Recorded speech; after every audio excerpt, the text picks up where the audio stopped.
Hey guys, Scout here, the Hopeless Wanderer. So today I'm out here, I'm kind of going over Grace a little bit more thorough than I did when I first picked her up in Colorado. We're going over a few things. I'm getting ready to leave for Tulsa in a couple days, and I just want to make sure that everything is good and square with the bike before I take off.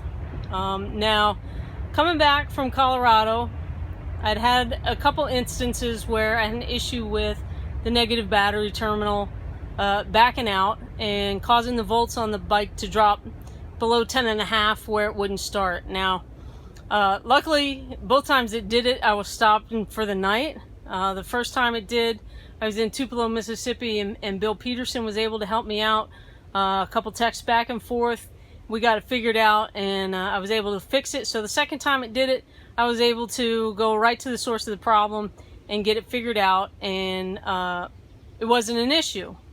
But I didn't really dig into it. I just took the seat off, tightened that post down, got the bike going, hopped on and went.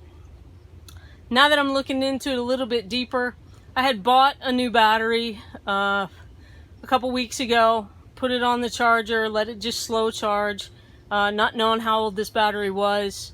And because there's a couple times it's been hard to start when it sits for a little bit. So I figured get a new battery in there before this trip and just take care of it and make sure everything's good. So I came out here, I was getting ready to put a backrest on, little creature comforts. And I got out here and started tearing the seat off and getting all these parts out. Now, this is just the battery cover. It goes over right here. There's a couple bolts. These drop in right here. You can see there's a hole here and there's a hole right here.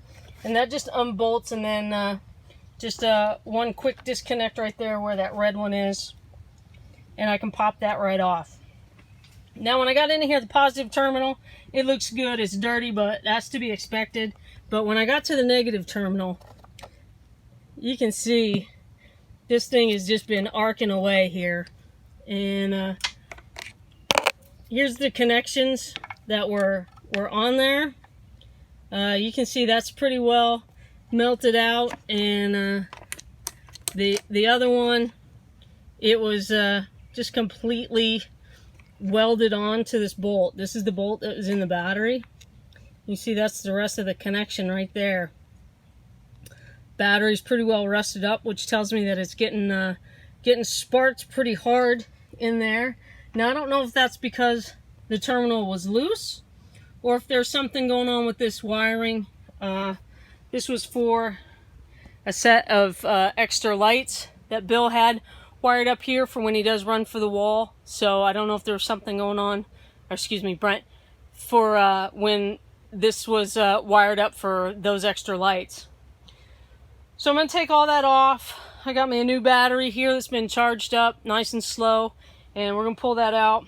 I'm going to have to run to the store and see if I can find another bolt to drop in there, seeing as how this battery didn't come with any, and that one's pretty well toast. So, I know last month, June, was safety month, and we were hammering TCLOCS and safety, but when you're getting ready to go on a big trip, a multi-day trip, especially if you're going in a group, it's in your best interest to take a couple hours and really kind of go over and make sure that your battery's in good shape, that it's not old, that your connections are tight, that you're not getting any grounding anywhere, you don't have any melted wires in there, because it's a lot easier to fix it at home and maybe have to wait a day than it is to be sitting on the side of the road or in a blazing hot parking lot, geared up, everybody's ready to go, and you can't get your bike started.